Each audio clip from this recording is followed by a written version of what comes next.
Welcome to the Plant-Based Podcast. Did you know that plants are truly amazing? Not only can you grow them and eat them, you can also wear them, drink them, nourish your skin with them, and so much more. Let Ellen and Michael inspire you to love plants as much as they do, as they chat with the movers and shakers in this wonderful plant-based world. So, let's dig in. Hey Ellen, you're getting really patriotic this year. I've seen recently you've planted up a British patio container with only British grown plants. You are absolutely right, I did, and it's a very beautiful British patio container pot at that. And all the plants in the container were from Hillier Garden Centres. I know, gorgeous lavender. You've got that lovely perennial candy tuft as well. Do you like mine though? I've got that lovely golden acer. Are you jealous? I am not jealous because mine is nicer than yours. So I planted up a really nice, cool, calming, well-being kind of pot, and yours was fiery and vibrant, wasn't it? Wow, absolutely. And those plants were from Hillier Garden Centres, and then they actually support Series 7 of the Plant-Based Podcast. And did you know that Hillier actually nurture over 1 million top quality plants each year at their Hampshire nursery? Hillier are your go-to for quality British grown plants. So why not visit hillier.co.uk to shop now, or search Hillier Garden Centres on Facebook, Twitter or Instagram, and you'll get loads of inspiration for creating your ideal garden or outdoor space.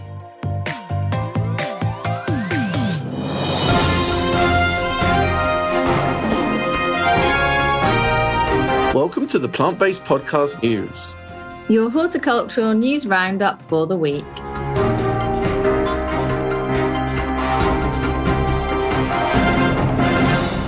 The largest known plant on Earth, a seagrass roughly 3 times the size of Manhattan, has been discovered off the coast of Australia. Using genetic testing, scientists have determined a large underwater meadow in Western Australia is actually just one plant.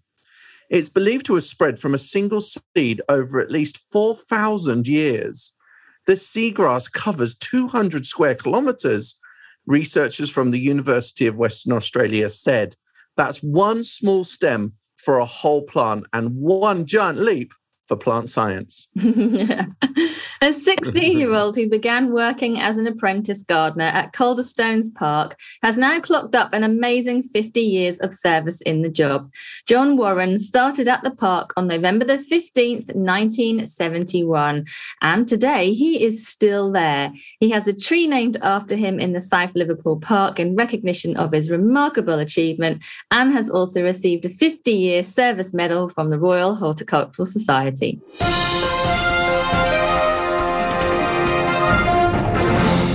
In a tiny lab-grown garden, the first seeds ever sown in lunar dirt have sprouted. This small crop, planted in samples returned by Apollo missions, offers hope that astronauts could someday grow their own food on the moon. Annalisa Paul, a plant molecular biologist, says it was a moving experience to be able to say that we're watching the very first terrestrial organisms to grow in extraterrestrial materials. It was just amazing. Just amazing, she said. That is just amazing, I agree. Right? Well, she inspired the names of almost 200 plants, but the reputation of 19th century horticulturalist Ellen Ann Wilmot has been tarnished with rumours that she sabotaged other people's gardens and carried a gun. Miss Wilmot's ghost is a silvery, spiky sea holly that has a ghost-like appearance in gardens at dusk. Many gardening sites say its name is infamous because it is called after Ellen Ann Wilmot. It is said Ellen would carry the seeds of this thorny plant in her handbag and scatter them in other people's gardens to sabotage their designs. Oh my God, that is mad, but I like it.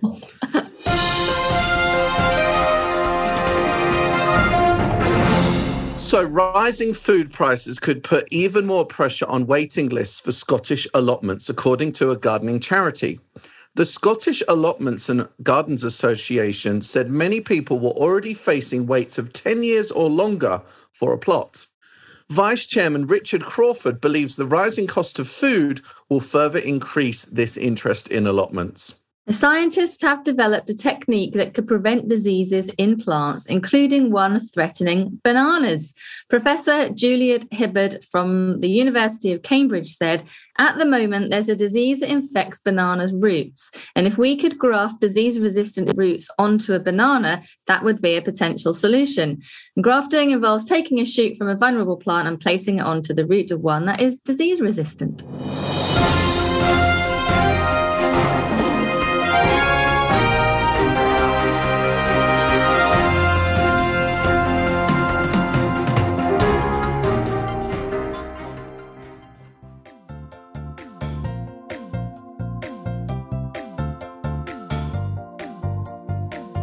Ellen, you know we do the news episode every 2 episodes. Yeah. I don't actually know if, I'm not saying people don't, but I don't know if people like it. No one's ever said, oh, wow, your news episode's amazing. So I'm officially asking for feedback, open brackets, compliments, close brackets. No criticism.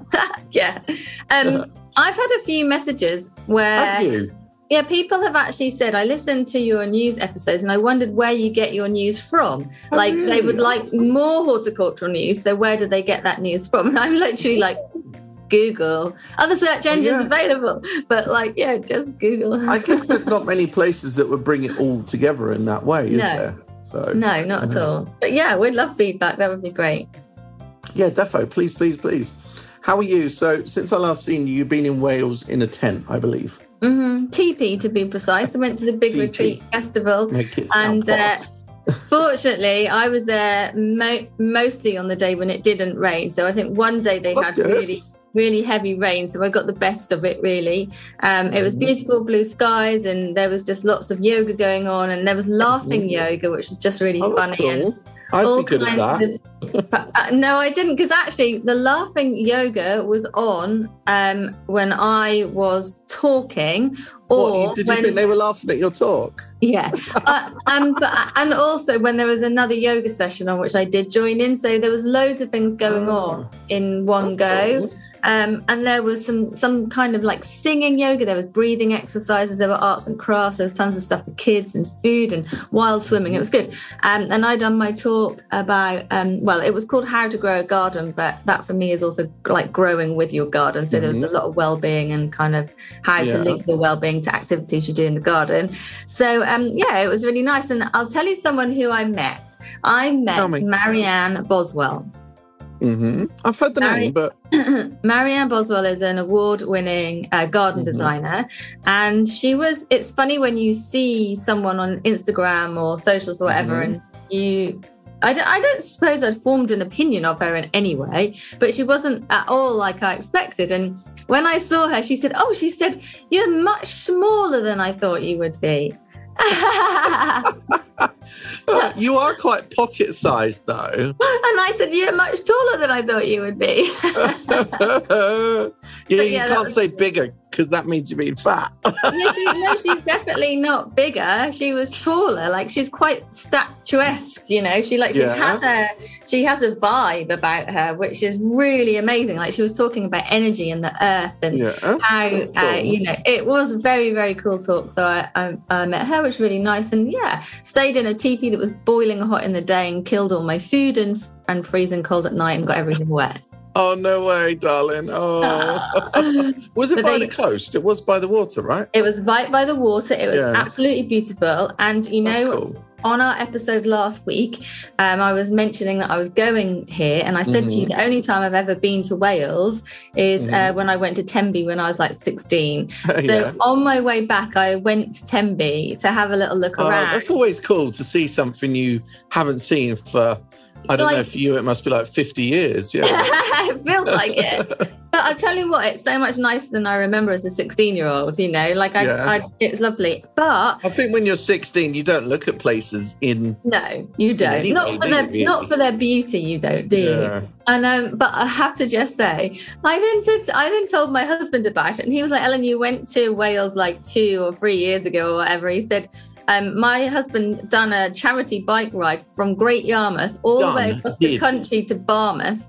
And I was like the support car and drove all the way through Wales. And then we stayed in Wales, and then we climbed Snowdon and all of that. So, I can't... It's a different Wales, really, isn't it? You know, I've erased it from my memory, clearly. Yeah. But it was lovely. Those are blue sky and scenery and just being outside of nature. Oh, that's cool. Did you know that Dr. Rada, one of our contributors, was there like 2 days after? I did. We actually were in contact about it. So we were going to meet up, but she got there after I'd left. So yeah. Oh, Willies. You should have met in a lay-by. Yeah, we should have. We did attempt to. That's nice. How's the weather there? Because obviously I'm in Spain and it's amazing. Wow. Today is amazing. So today's meant to be about 20 degrees and I can actually see sunshine. But we have had a huge amount of rain, like days of rain. My garden's all right. So much so, I was going to say to you, I'm meant to be going to yours to water in a couple of days, but I think I'm going to leave it a couple of days later because I don't think it's going to need it because there's more rain coming. Let me know if you do, because I don't want you to clash with my dad. I don't need 2 waterings in a day. I was really hoping that I might bump into him so we can have a little gossip. Well, no, you can't. Well, they'd just share the watering, I guess. But yeah, I will do. But I'll see how it goes over the next day or 2. But if we get more rain, I definitely won't be going. Yeah, because even houseplants, like when it's cold and wet outside, houseplants are not drying out, are they? So, no, exactly. No, that's fine, darling. I decided yesterday to go to the allotment despite having like many days where I really needed to go, but it's just been pouring with rain. And I saw your frizzy hair actually. It's still frizzy now, look. Well, it's a bit better, but it is frizzy. And so I decided to go anyway, and I had the most enjoyable time getting drenched all the way through. Oh, it's so hard. You sort of... When it's bad weather, you kind of think, I'll just ignore it and get on with stuff. But you kind of can't because it sort of affects your soul as well. It totally does. Oh my God, you've literally nailed that. So it's not just about the fact that I've got tons of plants that need to go out. And it's very hard to bypass it or leapfrog it. Yeah. I don't know how people actually do it. It's really... Yeah. I just can't imagine never going outside and being active outside. You know what I mean? I just can't. And being around the plants. And actually, there was something really lovely about it because while it was pouring with rain, the birds were still kind of singing. And there was nobody on the allotment site at all. It was just me. And it was actually really, really lovely. And the fact I got... What sort of temperature, though, with that? I had quite a few layers on. It was quite chilly. But it was fine. It's not cold there, really. No, because today is like 20 to 23 degrees. It's like up, down, up, down, up, down. I wonder people don't like England. Jesus, like they can't sort out the government. They can't sort out the weather. It's just, oh my God. Let me tell you this before you tell us how things are in Spain, because I can't repeat the words because they would be bleeped out. Yeah. Marion Margolyes. Is that how you say her name? Oh, Miriam Margolyes. Miriam Yeah, her. Margolyes. She used to play the TV lady. Anyway, her. On TikTok, there is a video of her in summing up what England is like right now in about 5 words. And it is really, really rude. So I can't say it, but really? I laughed my little socks off. So go check that out. Anyway, tell us about Spain. What's it like in Spain? Lovely, yeah. That's it. I just love not being in England. I'm so awful, I know. Well, just firstly, from a weather standpoint, like being just a little bit more consistent. I know the weather isn't, amazing in every country all the time, but also there's something kind of attractive when you're disconnected from, not necessarily the culture, but disconnected from the language in a way. Then you don't hear, like, people might be walking around moaning all day, just like in England, but you've got very little idea of that, which is kind of like quite nice, It is nice, yeah. I agree. And of course, like Ellen, why is there no nice food in England, honestly? I don't agree with that. I think England has come very far when it comes to the culinary side. It always feels you can't get good food easily. Like, you have to think about it and think about, where you're going to go and this or that.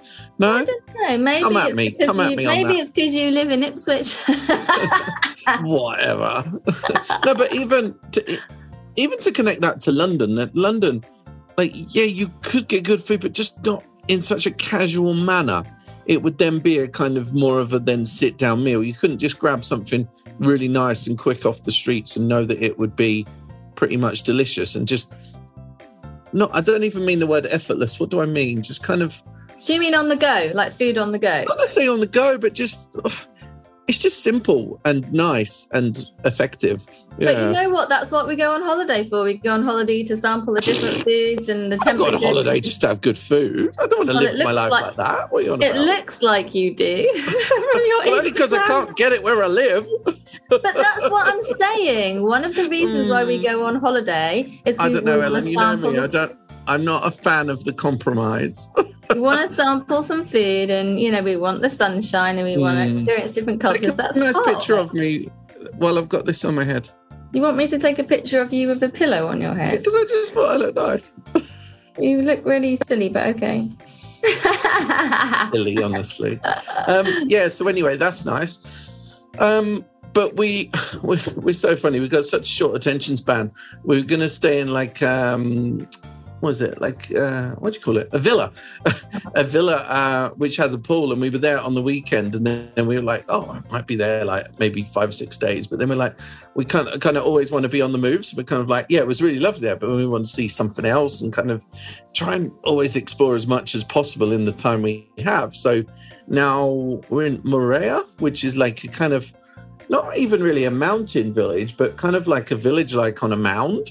Right. And it's really, really cool. And then today we drive down through the hills, not quite mountains, but like through the hills and kind of all that to a place called Chilua, I think it is. So, yeah. So that's cool. And then into Valencia. So it's, I just love exploring. It's just... Yeah. Nice to have the adventure. And what about like plants and landscape there? What's it like? Oh, there aren't any. No, of course. Do you know what is really amazing in this Morea? They've got, epiphyllums. Like the ones that my grandma used to grow, I kind of don't see those as much anymore because we kind of grow them more for the foliage these days, like angular, these types. Yeah. But like my grandma used to have the ones that actually had flowers. And oddly, compared to what they do these days, she used to let them hang. No, she didn't used to let them hang. I'm saying the exact opposite. She used to allow them to climb and put little sticks on them. They were always in her porchway. Okay. But here they're kind of hanging and they're in pots on balconies and they are utterly covered in flowers, like pinks, reds, really, really beautiful. And someone said they think they might be some of the German hybrids because I know there was a lot of breeding in Germany for epiphyllums. So maybe, but they've got some of the really traditional trailing carnations as well, which are pretty awesome. That's proper really ones that really trail that I hadn't seen for years since we did some in seed packets at Thompson & Morgan. But yeah, so they're kind of these little snapshots of what people grow on balconies. Lots of little angel pelargoniums, so like a regal but a lot smaller flower. Yeah, I like cool. those. I think the flowers are extremely delicate and I love that's very beautiful. Definitely. Yeah, definitely. So those kind of things. But this is like when you're in a tiny like kind of town on top of a hill, like it's very like, not to complain, but it's very limited of like, there's not like oodles of different restaurants or this or that. So you really are living like a local. It really is. And we went to this tapas bar and sat on the balcony and like the menu was really kind of very local. And it was just really cute to be in this experience because they're the experiences, not going to a city and going to a Hard Rock Cafe or something. It's really kind of being there and being like a local. I know that sounds like a really wanky phrase, but you know what I mean? Yeah. And it's really cool. I mean, you like to experience the culture, of course. Going to Hard Rock Cafe, if you're on holiday with kids, is the most ideal thing to do. Yeah, I know. I think when you're going as a family with kids, I think you have a different agenda and you have to have, so each Each for their own. Oh no, I just turned on Spanish TV accidentally. Also, I'm not entirely sure what you're doing, but mostly I can see your chin only. Sorry, I accidentally turned on a Spanish cartoon. But anyway, what was I talking about there? Tapas bars, your hair being frizzy. That was it, really. I'm actually going to go to the allotment for about an hour or so when we've done this before I get on with work. And so I've left my frizzy hair because it's just going to get more frizzy anyway. Ellen, I know, like, you girls are weird about this, but I think it looks really, really nice. And I wouldn't just say that. It just looks really casual and relaxed and lovely. That's very nice of you to say. Let me just tell you something. How it is now, to be fair, is a little less frizzy than the frizz after you've been in the rain. So if you've been in the rain, it looks terrible and it isn't nice and it doesn't look relaxed. It looks like you've had an electric shock. But then after a little while, when it calms down, you sort of end up with just sort of like a curly relaxing, and that's what's going on right now. So I can deal with this. That's why I'm just going to go out like it. Thank you. Ellen Mary. Anyway, we'll always talk about my frizzy hair. Should we talk about British Flowers Week instead? Yeah, that's a good one. Founded by New Covent Garden Market in 2013, British Flowers Week, Ellen, is an annual national celebration of wealth and variety of British cut flowers. It starts on June the 12th and runs to June the 19th, showcasing British flowers, flower farms, creating that awareness of what is grown in the UK and encouraging the public to grow more English flowers. And they've got various different kind of layouts, and they're doing the windows thing again. Have you ever seen that?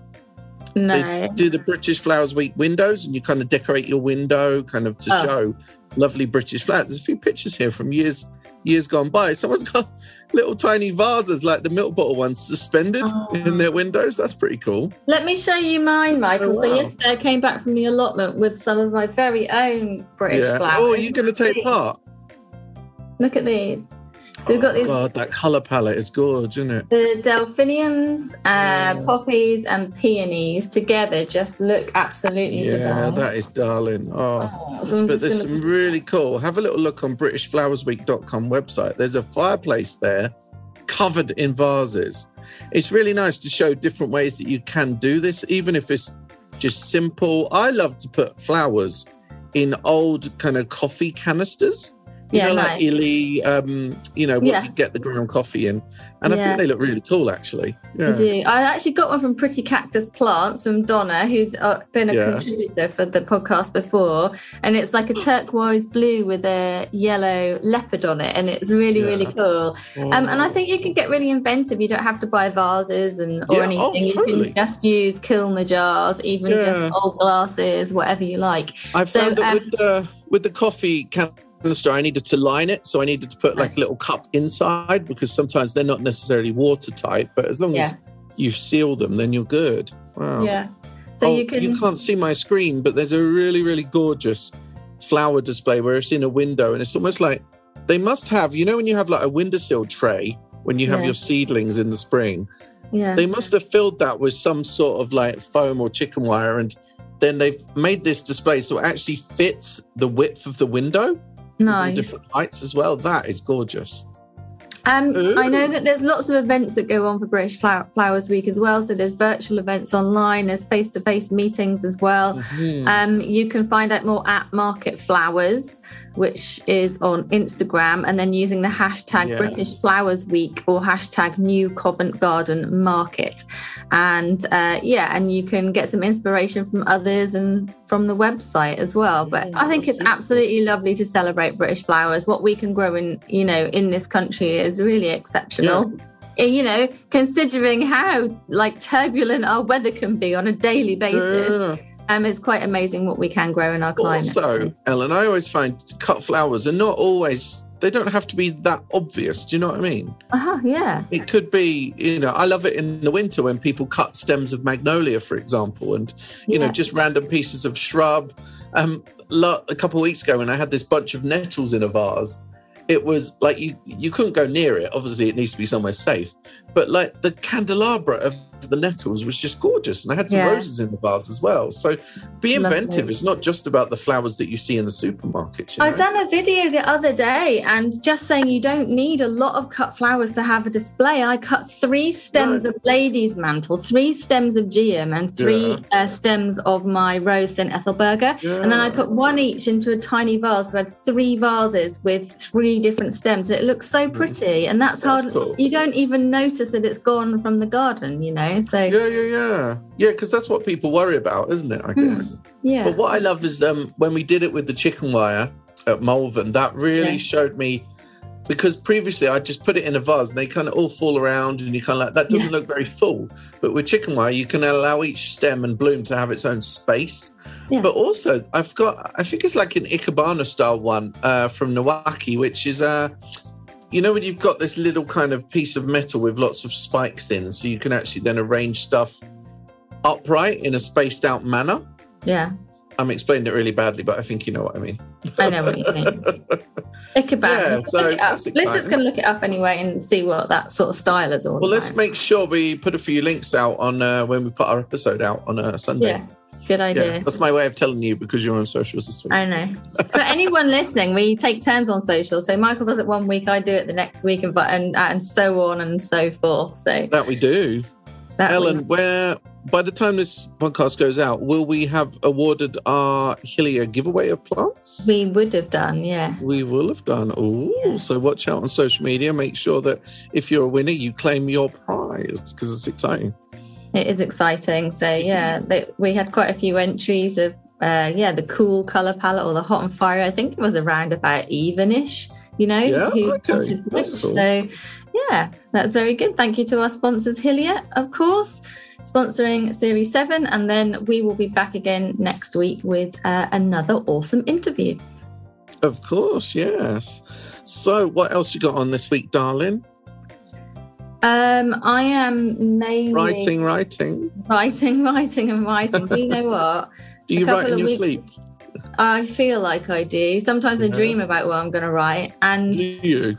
Not last week, the week before, I had to actually wear a wrist support for a couple of days because I'd been typing in a bit of an awkward position, and I couldn't move my little finger, and all down my wrist was so painful. It throbbed.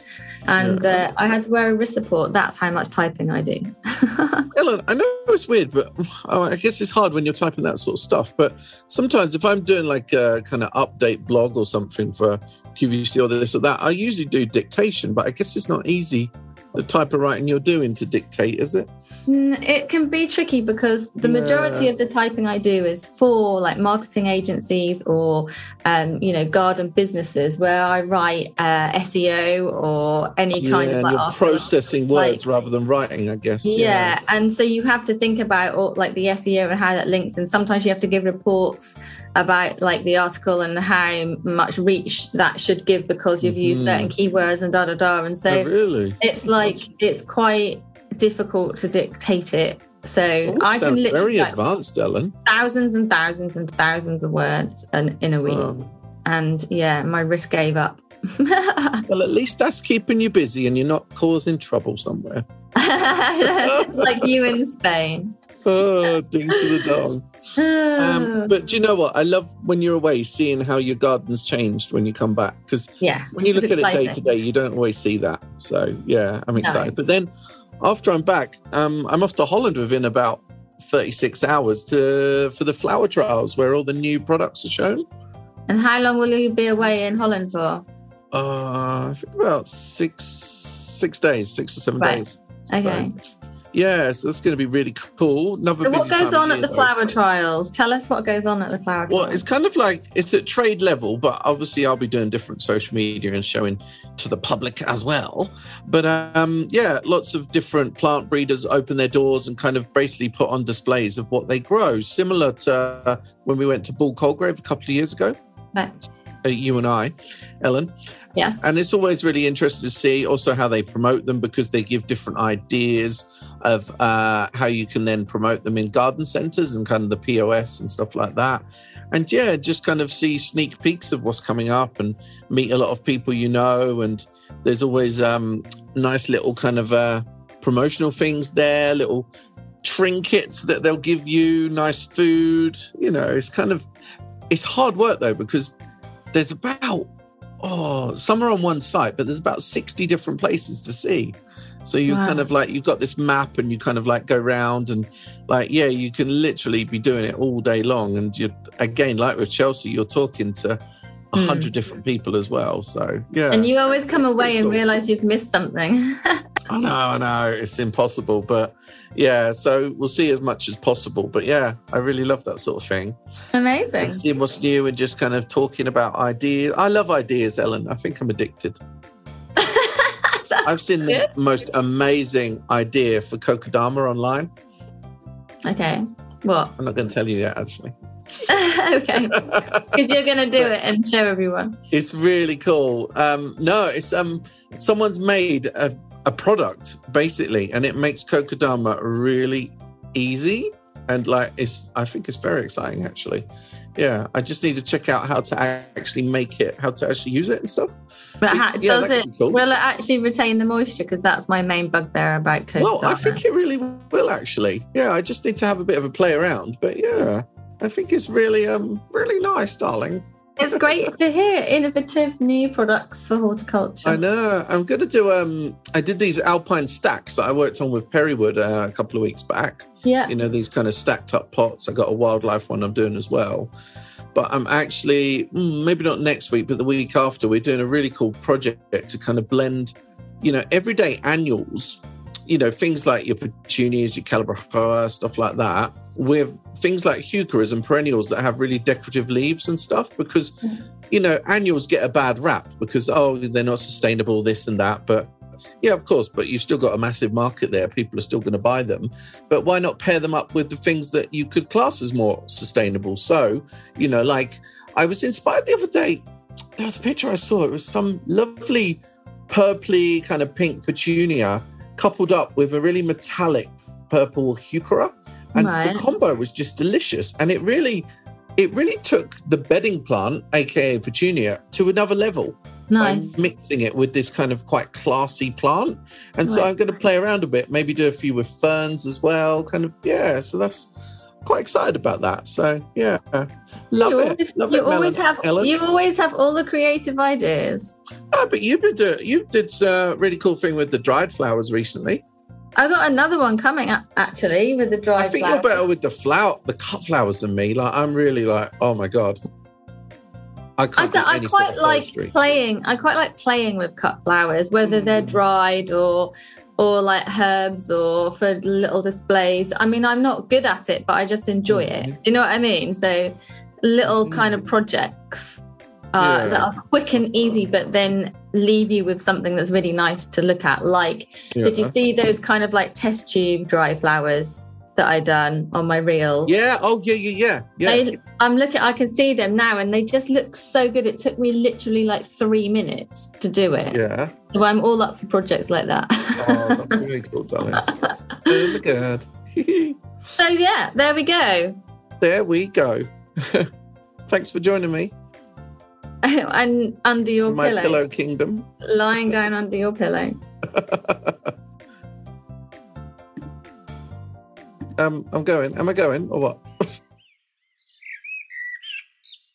Series 7 of the Plant-Based Podcast is brought to you with the help of Hillier Garden Centres, bringing you over 155 years of horticultural expertise.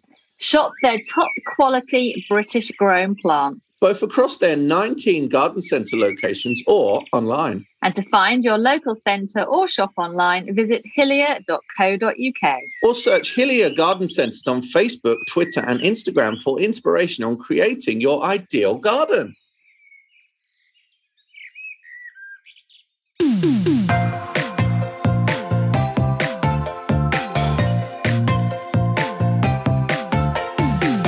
The music for the Plant-Based Podcast is part of the song Grow by Mikey James, and our editor is Gareth Patch of Semi Echo.